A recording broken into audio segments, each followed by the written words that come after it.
Our next speaker, Antigoni Zournatzi, is Director of Research at the Institute of Historical Research at the National Hellenic Research Foundation in Greece.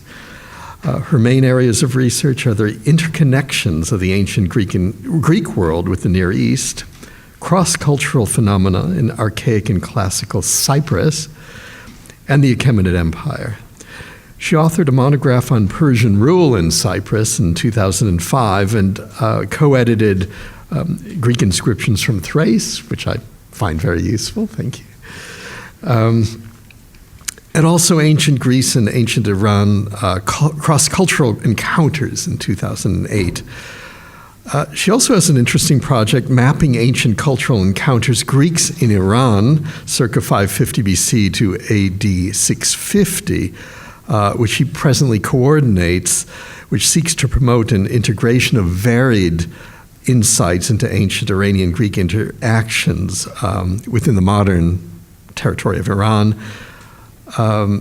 from a range of materials. It's quite an interesting website, and there's a lot of resources there, and this is an ongoing project. She's currently in residence as a Getty Scholar, and she's focusing on aspects of the dialogue between the Achaemenid and the Herodotean tradition of historical and ethnographic knowledge. And I think it is on this topic she's speaking today: the king's peoples and lands, the Apadana reliefs, Herodotean ethnography, and the Persian imperial lore. Please welcome Antigoni. Well, thank you very much, Jeffrey, for this gracious introduction. I'm very pleased to be here. I'm very thankful to Rahim and Alexa for organizing this extremely interesting event. On the larger plane, I'm also extremely grateful to the Getty Research Institute for the opportunity to be here. And I could only begin to thank the various colleagues who in both institutions, at UCLA and the Getty, have welcomed us in such a warm manner, and for all the interesting and inspiring discussions we've had so far. Was there ever a conscious Persian tradition of ethnographic inquiry and knowledge, analogous to that of the contemporary Greeks? The aim of my talk is to present evidence that could support the existence of such a Persian tradition, combining the testimony of a variety of written and archaeological sources from both the Greek and the Persian domains. In this exploration, key evidence from the Persian side is arguably provided by the twin processions of 23 tribute-bearing delegations of foreign subjects of Persia, carved on the northern and the eastern stairways respectively of the Persepolitan Apadana, an edifice that was designed in the reign of Darius I and seemingly completed under his son and successor Xerxes. Equally important is the testimony of the somewhat later historical, ethnographic, and geographical commentary of the 5th century BC Greek father of history, Herodotus of Halicarnassus. Complementary information will be drawn from the sphere of Achaemenid administrative practices, as well as from testimony about Persian royal behavior. As it was initially conceived, the Apadana tribute procession would have formed part of a larger composition that also comprised a royal audience scene on a foregrounded central panel, indicated here by C, balanced by a procession of tribute bearers on one flank and files of courtly figures and members of the military elite on the other flank. The whole would be meant to render in detail, as Margaret Root also argued, a single, actual or symbolic, ceremonial occasion of tribute offering by the empire's subjects to their king. The foreign gift-bearing delegations, each carved in a single panel and comprising between 3 and 8 members, are separated by stylized pine trees and arranged in 3 horizontal registers. In every instance, The first member of the delegation, the only one not carrying any offerings, is held by the hand by an usher who is clad in one of the two types of garb worn by the Persians: the long robe, probably of Elamite origin, and the traditional Iranian riding costume. Current identifications of the specific ethnic origin of the foreign delegates are not always as certain as one would have desired. It is nonetheless evident that the designers of these sculptures intended to portray distinct ethnic types through a detailed presentation of different costumes, foreign costumes and accessories, as well as physiognomies. The various attires are representative in the main of 4 or 5 major sartorial traditions that prevailed within extensive parts of the empire's vast territory. The so-called Persian garment, with wide sleeves and richly pleated long robe, also worn by the Persian king himself, on the right, is associated in the tribute reliefs with the Elamites, from whom the Persians are presumed to have adopted it when they settled in western Iran. In the case of the trousered attire, associated with a number of Median and Scythian groups, the varied regional origins of these groups were meant to be conveyed through the modeling of individual elements of dress. Tight-fitting or baggy trousers, in the cases respectively of the Medes and the Parthians, upper garments variously rendered as knee-length sleeved tunics or cutaway coats, in the cases of the Medes and the Sogdians. Different varieties of the trouser costume are combined with distinctive types of footgear and headwear. A round hat and bonnets with 3 knobs at the top and ear flaps fastened under the chin are worn respectively by the leader and the members of the delegation identified as Median. Similar bonnets, but with a single slight knob at the top, are worn by the Sogdians or Chorasmians in the middle left. The Aryans, top right, are shown with turbans wound around the chin and the top of the head, with one end hanging down the back. The pointed hat Scythians, below, are recognizable by their tall, pointed hoods. Distinctions among different variations of the trouser costume, and possibly the different materials of which they were manufactured, would be made presumably more clearly intelligible by the original painted decoration of the carved figures. The Indic dress is a kilt or short dhoti, wrapped around the waist and legs and knotted or possibly rolled at the waist, sometimes worn with a cloak, as in the case of the leader of the Indian delegates. Other groups are shown in different types of knee-length or ankle-length gowns, usually worn with a cloak. The Babylonians, at top left, are securely identified by the bell-shaped headdress with hanging tip, also shown in native Mesopotamian representations of these people. They wear a sleeved gown that reaches to the ankles and a long shawl wrapped around the body and over the shoulders. According to Herodotus, the gown and shawl would be made respectively of linen and wool. Assyrians, recognized by Achaemenid iconographic parallels, are shown in short-sleeved, knee-length belted tunic, boots with laces, and a fillet on their head. The Lydians, below left, shown with a chiton reaching to mid-calf and himation secured at one shoulder, are distinguished from the similarly dressed Ionians on the right by their braid of hair coming down behind the ear and the turban, the sakos, wrapped around their head. Cloaks and gowns of yet different styles and presumably materials are worn by the Arabians and the Libyans. The cloak of the Arabians is a scarf-like garment wrapped in folds around the body, with corners hanging down over the shoulder in front. The Libyans wear a distinctive cape with serrated border. The Nubians' African facial features and hair offer the most striking instance of the simultaneous care of the designers of the reliefs to convey the different tributaries' facial and racial traits. Turning to the tributes brought by the different delegations, in the cases especially of the vessels and jewelry that are depicted, the common Achaemenid profiles of these objects may be taken to suggest offerings made to Persian morphological specifications. In the majority of instances, however, the depicted tributes could serve as additional labels or markers of the various delegations' lands of origin. We see a zebu escorted by Gandharans, an okapi by Nubians. Double-humped camels are depicted with Aryans and Parthians or Bactrians, a jackass with Indians, a dromedary with Arabians, and an antelope with Libyans. Other offerings allude to precious native raw materials, crafts, and luxuries of the several separate lands of the tributaries.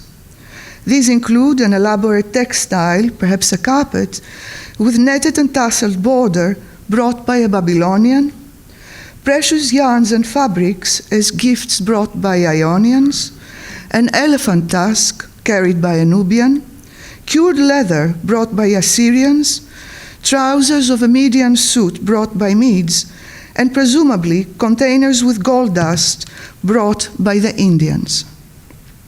Going beyond the standard messages of imperial power and wealth that are encoded in scenes of tributaries in earlier imperial contexts, the designers of the Apadana reliefs would have also aimed to provide, as Margaret Root has argued, a sense of pious reverence of the assembled subjects toward the ruler, and the idea of an imperial cosmos in which, in contrast to the art of earlier extended Eastern territorial states, foreign subjects were not perceived in terms of hostility and subjugation, but as willing, dignified participants. Imperial power and wealth, and the Persian king's dignified treatment of subjects in political terms, may not have been, however, the only main messages encoded in the Apadana reliefs. The twin tribute processions of the Apadana staircases, offering an image of the Persian Empire as a mosaic of its diverse multitude of peoples, are representative of a theme that is pervasive in Achaemenid royal texts and monumental reliefs. Detailed enumerations of the peoples and lands that were brought under Persian sway were a salient element of royal Achaemenid inscriptions.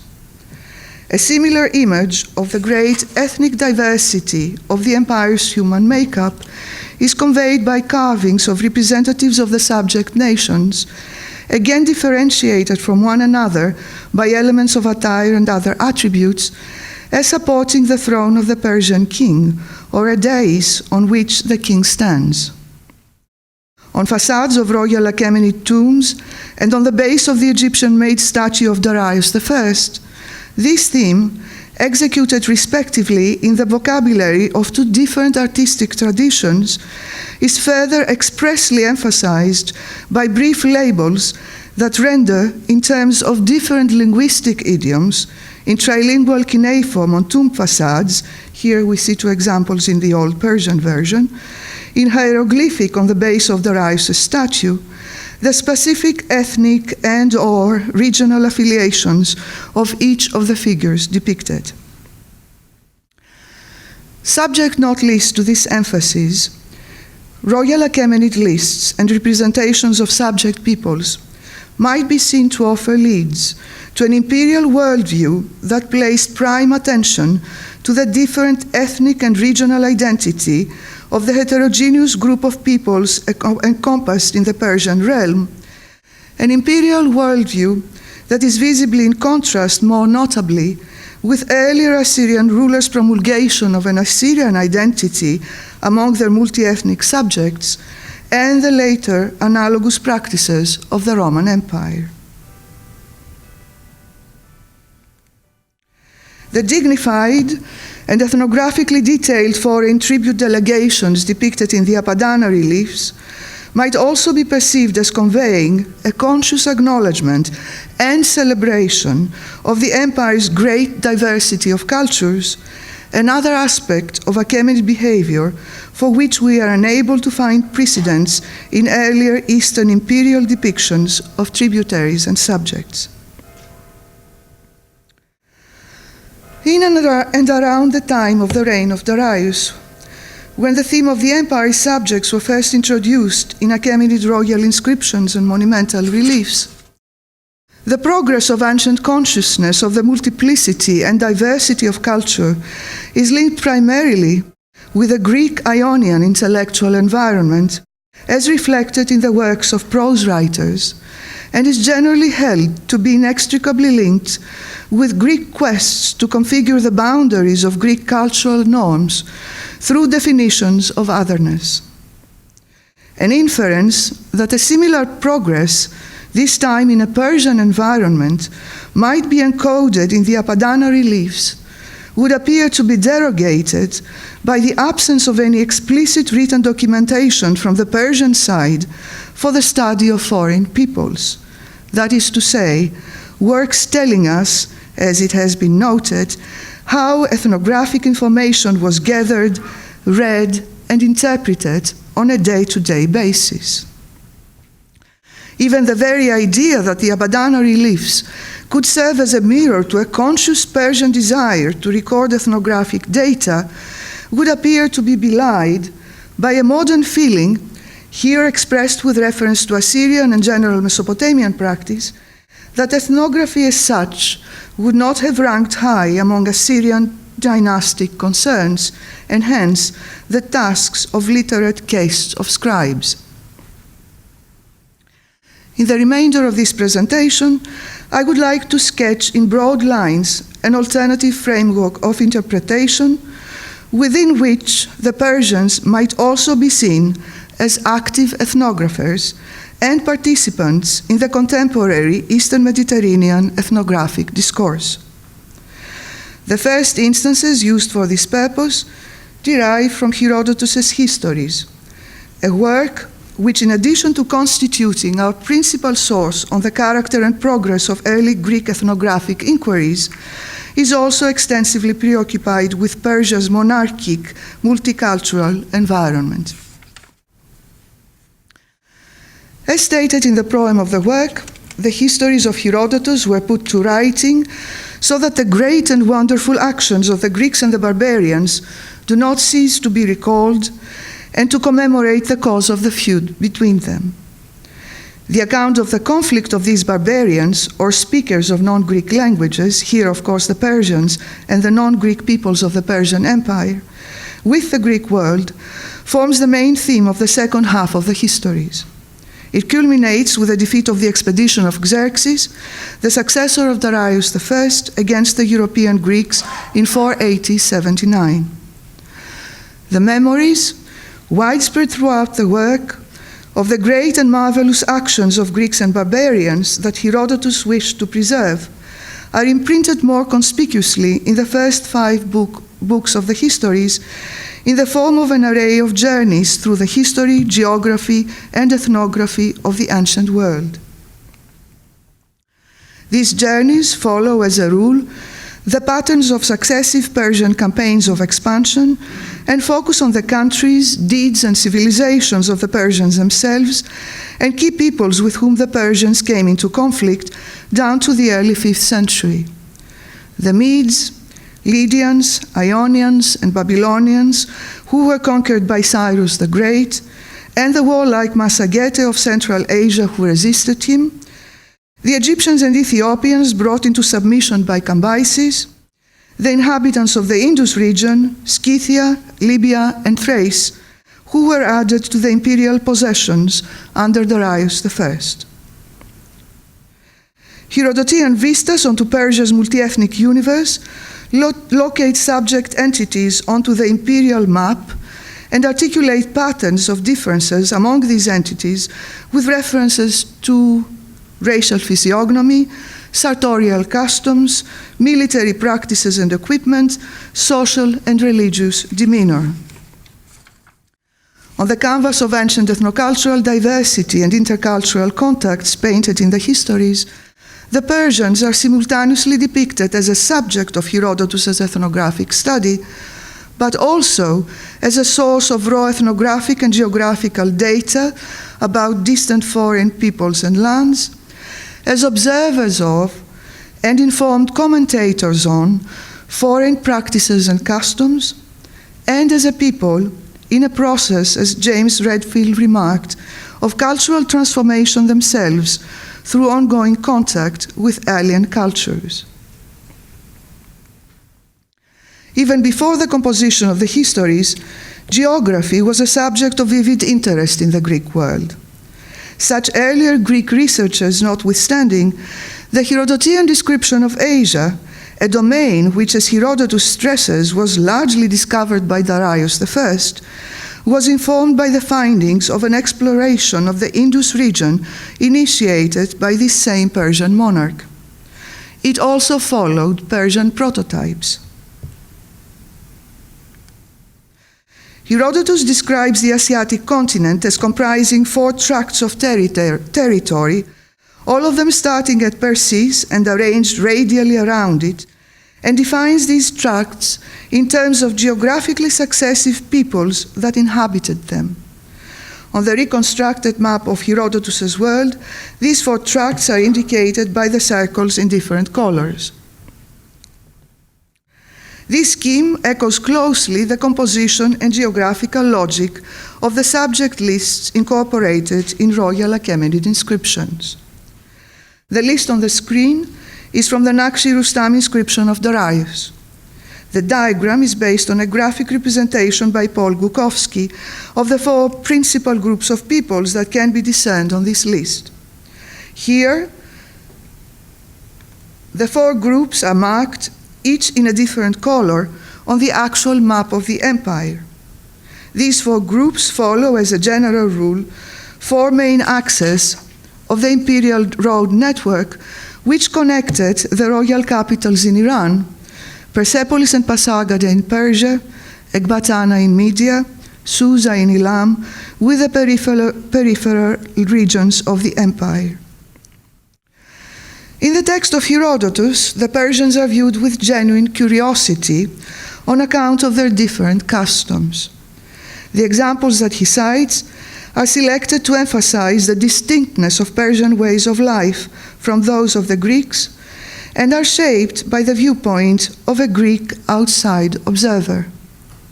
They refer, among others, to the Persians' different language, manner of clothing, burial customs, concepts of education, and even eating habits. The Persians, too, had ample opportunity to observe and comment on the oddity of Greek habits, as observed this time from a Persian ethnocentric perspective. Some of their observations were not entirely complimentary.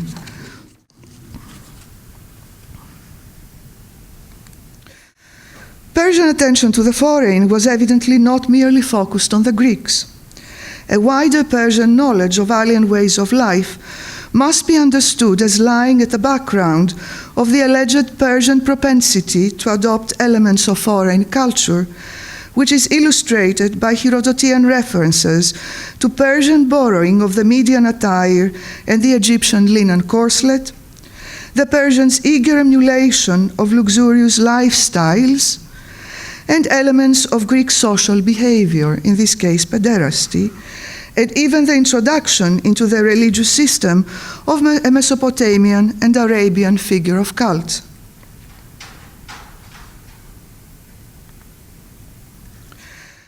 The ethnographic method illustrated by Herodotus' work is perceived today as being integral to Greek searches to configure the boundaries of their own identity and to the growth of ancient consciousness about the relativism of culture. Interestingly, a key instance of this Herodotean Greek process of intellectual discovery is taking place in a Persian environment and refers to an ethnographic or cultural experiment undertaken by a Persian king. Wishing to demonstrate the tenacity of different cultural systems to their proper customs, Darius, we are told, summoned in his presence two groups of peoples representative of two distinct cultures located respectively at the far western and eastern extremes of the empire: Greeks, who cremated their dead, and Calatian Indians, who putatively ate the dead bodies of their parents. He asked them for what price they would be willing to practice each other's funerary customs.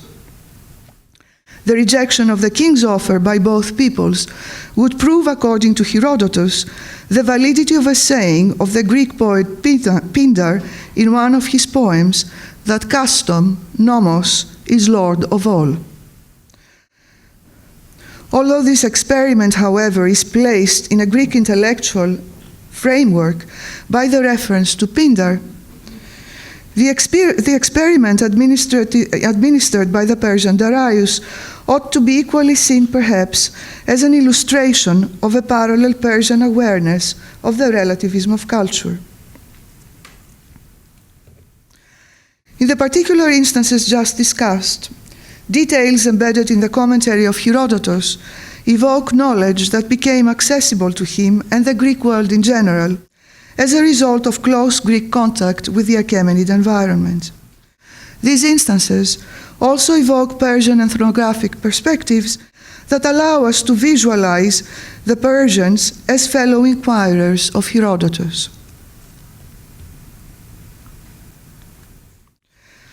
Earlier in my presentation, modern scholarly reluctance to infer any conscious Persian desire to record ethnographic data on the Apadana reliefs of foreign tributaries was referred to an actual absence of Persian ethnographic literature and to a simultaneous modern perception that ethnographic interests would have ranked low among ancient Eastern monarchic concerns and the corresponding tasks of Eastern scribes.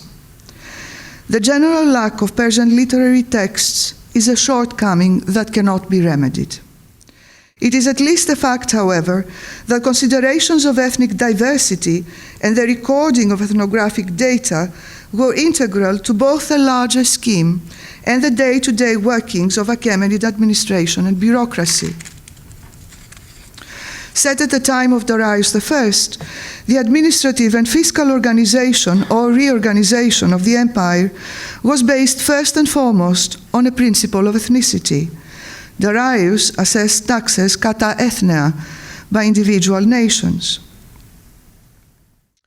To judge by the multitude of references to foreign teams of workmen in the surviving Persepolis administrative tablets and the foundation record of Darius's palace at Susa, where these foreigners are consistently grouped in work teams by nationality, the same principle of ethnicity would have applied to the imperial network of human mobility, a network of mobility that would further foster direct Persian contact with the various subjects' distinct sartorial and eating habits, religious beliefs and ritual, languages and scripts, all of them items that receive attention in Greek ethnographic commentaries, and could have stimulated intercultural comparisons within a Persian milieu.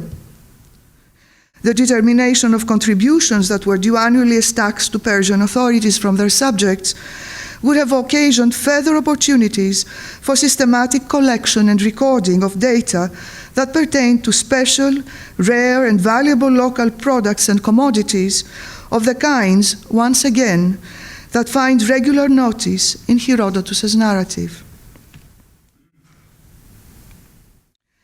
Considered by certain scholars to be inconsistent with ancient Eastern monarchic concerns, a conscious close attention to foreign customs and practices would be nonetheless especially in keeping with the character of at least the Persian dynastic behavior, and spoke directly to imperatives that Achaemenid rulers would have needed to uphold in the political domain.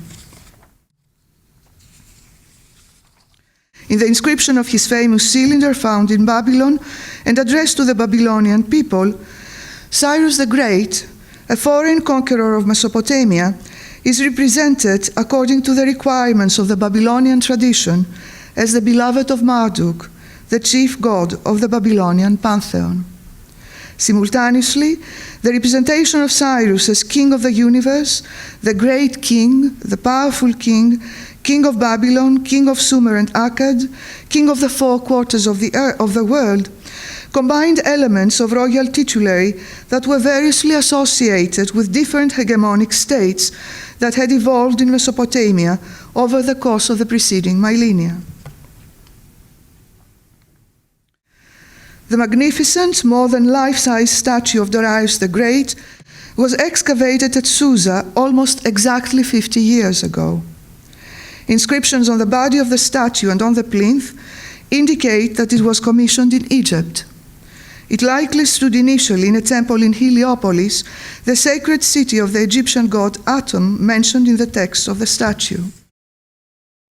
The head and part of the upper body are missing, but the remainder of the statue depicts Darius as a stereotypical Persian monarch. In common with representations of Persian royalty on Achaemenid reliefs, coins, and seals, the king is shown in the pleated ceremonial Persian robe with wide sleeves and possesses a short, pointed sword placed in a scabbard with a scalloped edge. In the trilingual cuneiform text carved down the pleats on the right side of the robe, the invocations of Darius' Iranian patron deity, Ahura Mazda, the proud proclamation that the Persian man has conquered Egypt, and Darius' dynastic credentials as a great king, king of kings, king of countries, king in this earth, son of Hystaspes and Achaemenid, all echo faithfully the tenor of known inscriptions of Darius in the Persian homeland. The work as a whole, however, displays a mixture of Persian and Egyptian elements. Recorded in cuneiform on the pleats of the robe, the name of Darius is also rendered twice on the tassels of the belt in pharaonic fashion in the form of a cartouche with hieroglyphic signs. At the same time, the various hieroglyphic inscriptions and the figured decoration on the base of the statue indicate that Darius' status was adjusted to native Egyptian formulations of royal authority. On the front and back sides of the plinth, the identical representations of two fecundity figures binding together a lotus and a papyrus, the plants symbolizing Upper and Lower Egypt, reiterate a traditional Egyptian motif of royal power, which conveyed the notion of the unification of Egypt under one rule. Here, this ancient Egyptian notion is used to refer to Darius, to whom, as it is stated in the twin texts carved on either side of the figured motif, Upper and Lower Egypt were given. A further reference in these texts to all the lands of the plains and the mountains reunited under Darius' sandals, an obvious allusion to Darius' status as a world ruler, finds a matching expression in the Egyptian-style figures carved on the long sides of the plinth, all representative of peoples that Darius claimed to be his subjects. There are no references in the hieroglyphic texts to Darius' Persian identity, let alone to a Persian domination of Egypt. And even Darius' elsewhere consistent association with the chief Iranian deity, Ahura Mazda, is here replaced by references to his divine affiliation with Atum and Re, divine patrons par excellence of Egyptian kings. The official description of Cyrus in his Babylonian cylinder, as well as the textual and visual descriptions of Darius in his Egyptian-made statue, allow us to visualize a larger framework of Persian imperial policy that placed an emphasis on the Persians' acquisition of knowledge about the native political institutions of the different peoples with whom conquest had brought them into contact. This perspective allows us to visualize a readiness on the part of the Persians to engage this knowledge in promoting and maintaining political equilibrium in the different territories over which they ruled by paying lip service to different local political and cultural expectations.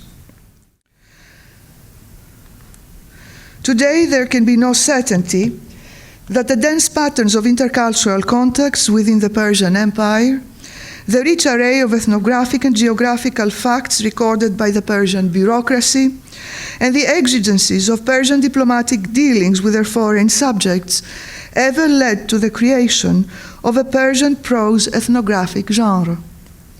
The existence, however, of Persian histories, or a Persian tradition of historical and ethnographic knowledge, possibly analogous to the commentaries of Herodotus, cannot be automatically dismissed. The Greek historian Ctesias, who served as physician at the Persian court under Artaxerxes II and wrote a history of Persia, was able to consult, as he states, for the purposes of his work, royal diphthera, apparently a corpus of official records written on perishable papyrus or parchment and now lost. The possibility of the existence within a Persian intellectual environment of repositories of historical knowledge, possibly in the broader Herodotean sense, blending history with ethnography and geography, is raised even more forcefully by Herodotus's reference to the logioi of the Persians, who were evidently considered by Herodotus respected authorities from the Persian side, among other things, about the causes of the feud between the Greeks and the barbarians.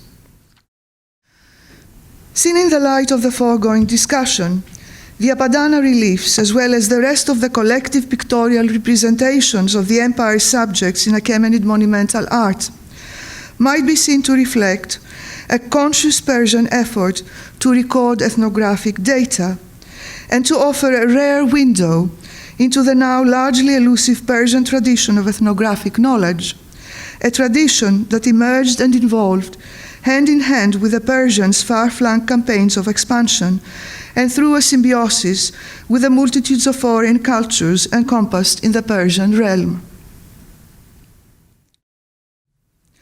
This probe into possible allusions in the Greek and Persian sources to a contemporary conscious Persian interest in ethnography cannot, of course, claim to expose the full range of problems that pertain to the subject.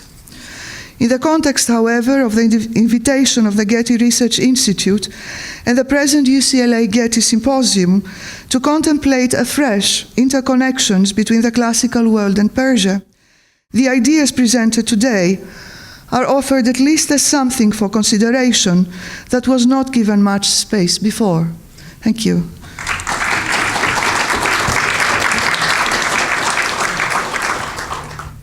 Thank you very much. I thought your paper just coalesced a whole lot of ideas and really tightly, and I thought you made a really, really good case for allowing us to see these Achaemenids in their own way as capable of ethnography. It's very interesting to me. And I was struck in the context of your paper about Sparks's 1998 purveyance of this notion that Oriental monarchs wouldn't think in such terms, and I immediately thought of zoological parks and gardens in the Neo-Assyrians. I mean, this is one of the things that kings do, is collect and dissect and analyze, and then it occurred to me that Napoleon's Description de l'Égypte, these massive tomes created by the artists and engineers and so on that he took with him to Egypt in his abortive conquest. But anyway, that they were all about recording ethnography, and so because once again that's a piece of control. It goes way back, and it's just another more modern version of the same implication. And so all that simply to say, babbling, that I think you've got just an opportunity when you publish this to reinforce it if you feel like it with some of the things that are certainly in your mind, but just to be explicit about that, it's great stuff. Thank you. Well, thank you very much. Thank you very much. I will take everything into account. Yes. Yeah. Thank you. I did have a question, and it may not be fair, but for either Robert or Antigoni, I wonder if you had an opinion on the Greek coins that were buried in the Apadana, apparently ritually, because it does seem to be, I mean, it has been argued that these talk about the extent of the empire. We have a coin of Abdera, the Thrace being the most western place, as well as quite a lot from Sardis. Do you have a view of why they're there, how it might relate? I have a published view on the subject. Yes. I think they would be used as, or likely, one can never be certain about our views unless we have explicit demonstration. But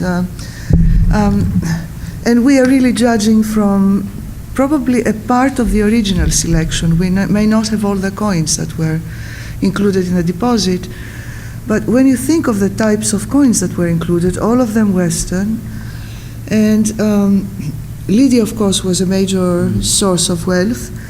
The other places, Cyprus and Abdera and Aegina, look like specks on the map, not so much Cyprus as Abdera and Aegina, but they were equally financially, fiscally important. I mean, Cyprus had copper, it was collecting a lot of silver in return for its exports in minerals. So it is very wealthy. Aegina and Abdera were very important in minting coinage. Abdera also as a source of wealth, because we do have the Thracian mines of silver, so export of silver. So my own thought is that the coins allude to Darius's control of important